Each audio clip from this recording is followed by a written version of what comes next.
travaillé mes teintures, donc des teintures alchimiques avec le végétal. Donc j'ai une manière particulière de travailler les teintures que j'ai appelées les primitives. Et ces primitives, j'en ai fait 50 qui se sont terminées cette année-ci pendant en fait le jour de Pâques. Et quand je les avais terminées, je n'ai pas fait attention, mais j'en avais justement 50. Et ces 50 teintures différentes, qui étaient 50 champs différents du végétal, parce que ce qui est intéressant aussi avec le végétal, c'est que chaque végétal peut avoir un champ particulier. Et tous ces champs se mêlent les uns aux autres pour te faire entendre un chant primordial.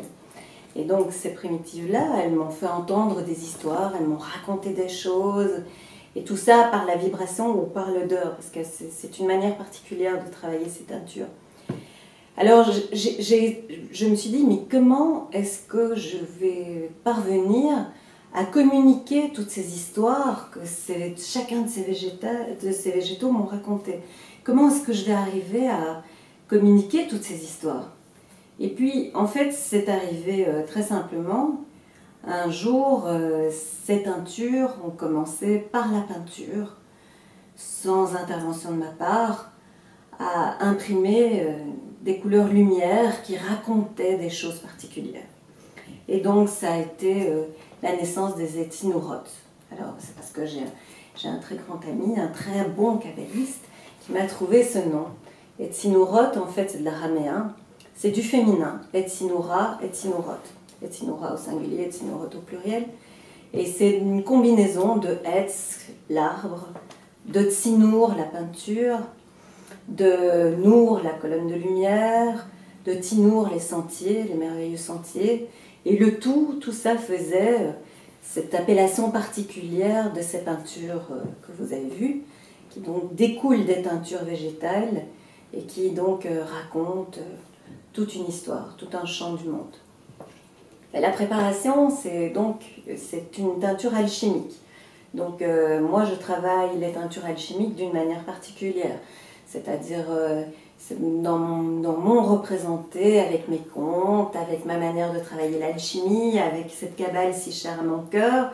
C'est vraiment la remontée du puits, de ce puits de l'oubli, la rosée qui tombe sur la matière endormie, qui la réveille, qui raconte tout un monde. Ça peut être aussi le prince charmant, avec le baiser du prince charmant qui réveille la princesse endormie. C'est tout ça pour moi. Et donc chaque teinture qui est comment dire, faite de cette manière-là, avec cette conscience-là, dans la conscience de l'inattendu, dans la conscience du merveilleux, eh bien, toutes ces teintures-là sont la base de ces peintures que vous avez devant vous. Ce sont elles qui peignent, c'est pas moi. C'est elles qui donnent un message, c'est pas moi.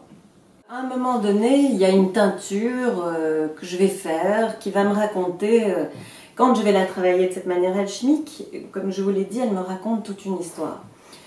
Et quand elle est faite, si elle m'appelle, ben, entre guillemets, je vais la coucher sur papier. C'est-à-dire que je vais mettre de la teinture sur le papier, et puis je vais mettre certaines couleurs en fonction de ce qui vient sur la teinture. Et en fait, la teinture sera le pinceau qui fera ce dessin. Et ce sont des peintures qui évoluent, qui bougent, qui change en fonction de la teinture qui se trouve en dessous. Et moi, je veux essayer de faire quelque chose, donc plus je suis neutre, entre guillemets, plus la teinture sera réussie. Parce que c'est pas moi qui dois décider de quoi que ce soit, c'est vraiment la teinture qui parle à travers la peinture. Chacun va y trouver quelque chose qui va le toucher. Et ça va prendre une forme que lui va décrire. Et c'est ça qu'on va trouver dans la peinture. Maintenant, objectivement, dans les peintures que je fais, il y a beaucoup d'oiseaux. Mais ça, c'est parce que ma manière de travailler est très mercurielle. Donc très volatile. Donc très volatile, c'est ce que ça veut dire, ce que ça veut dire. Donc, ma manière de travailler est assez... bah oui, il y aura beaucoup d'oiseaux.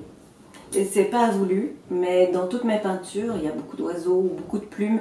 D'ailleurs, elles sont assez feuillues. Si on regarde bien, il y a, dans la matière, c'est feuillu.